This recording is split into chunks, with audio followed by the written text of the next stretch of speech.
Aku sedang berada di tengah keriangan pemuda lokal. Di Desa Gunung Malang, posko pertama pendakian menuju puncak Gunung Slamet, jalur Purbalingga. Sejak kerap patah hati,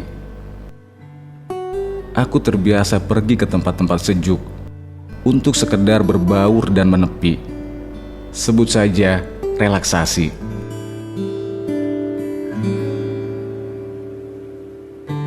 Lepas senja yang menenteramkan, sepanjang hari tawa lepas mereka, membuatku sejenak melupakan hiruk-pikuk kota.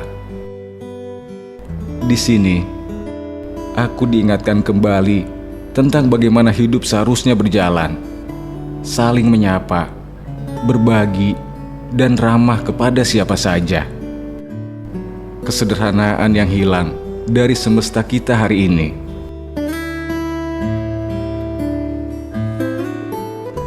Mereka benar-benar berbicara lewat mulut dan tatap mata, bukan lewat ketik jemari. Padahal, keseharian hidup mereka yang sebagai petani tentu juga berhadapan dengan beragam masalah. Kenaikan harga pupuk, gagal panen karena cuaca yang tidak menentu, juga kepungan tengkulak yang semakin tidak masuk akal dalam menawar harga. Hal-hal itu mau tak mau harus mereka temui setiap hari. Namun bukannya mengeluh dan mengumpat atas kebijakan yang kian mencekik, mereka justru memilih untuk lebih banyak berkumpul, bercanda, dan saling berbagi kisah hidup. Mereka percaya, selama kopi dan kretek masih diproduksi, masalah sebesar apapun bisa diatasi. Sedap. Aku bahkan sampai sekarang belum bisa sepenuhnya ikhlas atas pernikahan perempuan yang kudamba dengan lelaki pilihannya. Ya, itu masalah terbesarku.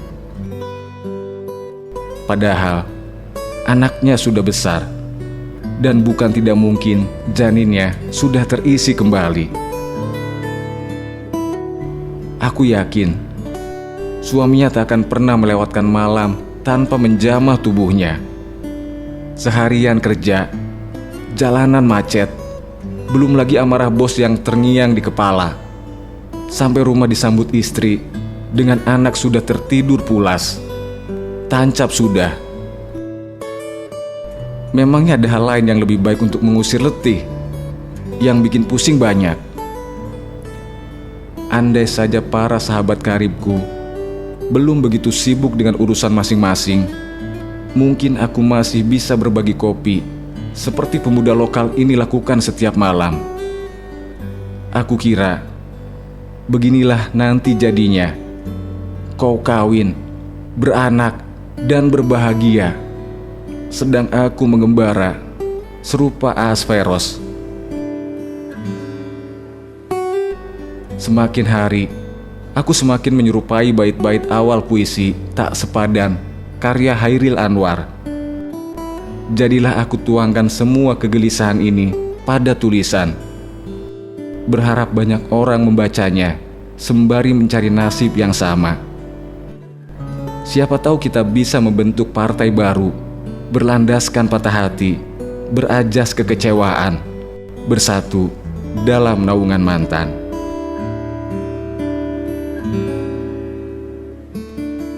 Sudahlah. Pada dasarnya, kita hanya ingin didengar, bukan? Termasuk hati yang terlalu sering mencintai tanpa dicintai. Sadis. 10 menit sebelum pukul 12 malam, keramaian di sini terhenti. Para pemuda lokal pulang ke rumahnya untuk menyusun harapan dan menyiapkan tenaga untuk menggarap lahan kembali esok hari. Aku masih sibuk membuka tutup ponsel sambil memutar jemari di beberapa aplikasi. Twitter, WhatsApp, Line, Instagram, Pet, WhatsApp, begitu seterusnya. Tidak ada satupun pesan bermuatan cinta mengunjungi. Paling-paling hanya kabar menumpuk di grup kelas tentang lowongan kerja, pernikahan kawan, ajakan berkumpul, dan gosip seputar perempuan cantik yang hatinya tak lagi berpemilik. Sebentar. Sepertinya berita yang terakhir cukup menarik. Sadar atau tidak sadar, kita selalu punya seseorang yang sangat kita kagumi di setiap jenjang pendidikan. Seseorang yang dengan mudahnya merebut hatimu tanpa permisi, melesat ke ulu hati. Sosok sempurna, idaman seluruh kalangan, paling terkenal seangkatan. Bahkan aku masih bisa menyebutkan nama lengkap mereka satu persatu dari TK. Gila. Hal yang buatku percaya bidadari di dunia itu nyata. Walaupun kita sangat mendamba satu orang untuk dimiliki, tetapi selalu ada ruang di hati untuk orang-orang semacam ini. Sebatas kagum saja cukup. Kita selalu paham untuk tidak mengambil langkah lebih jauh. Biarkan seperti itu saja, agar pesonanya terbagi rata dan memecah, menyantuni kaum-kaum penghayal yang hatinya butuh sedekah segar.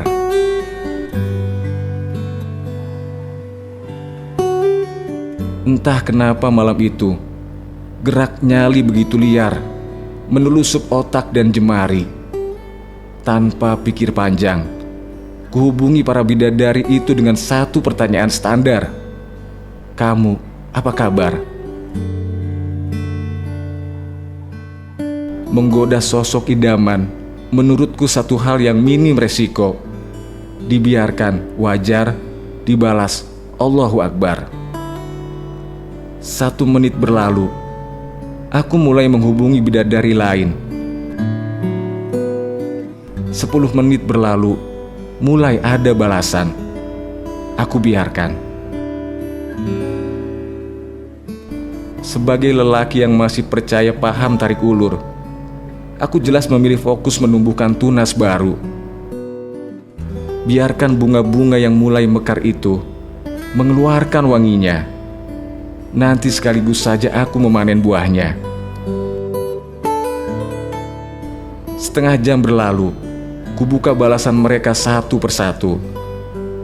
Baik, sehat, Mama lagi pergi. Ini siapa ya? Sakit.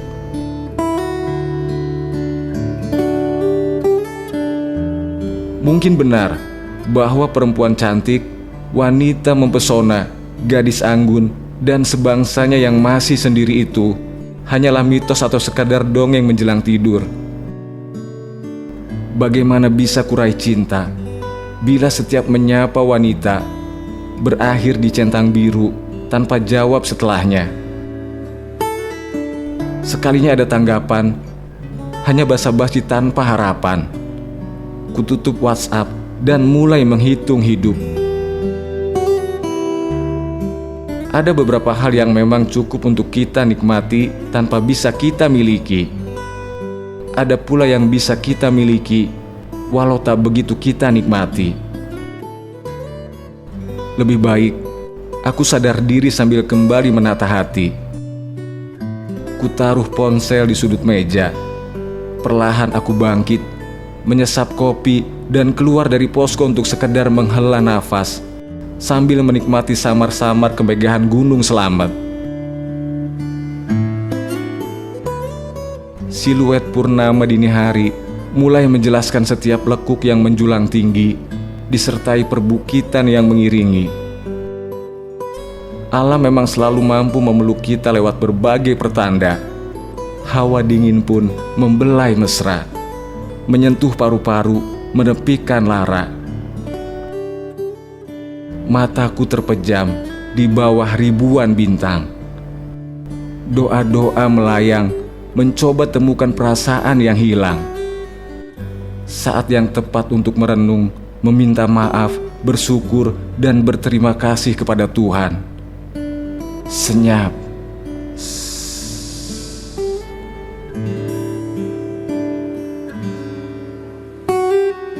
Wira, apa kabar? Kangen tahu? Tiba-tiba matahari terbit lebih awal dari biasanya.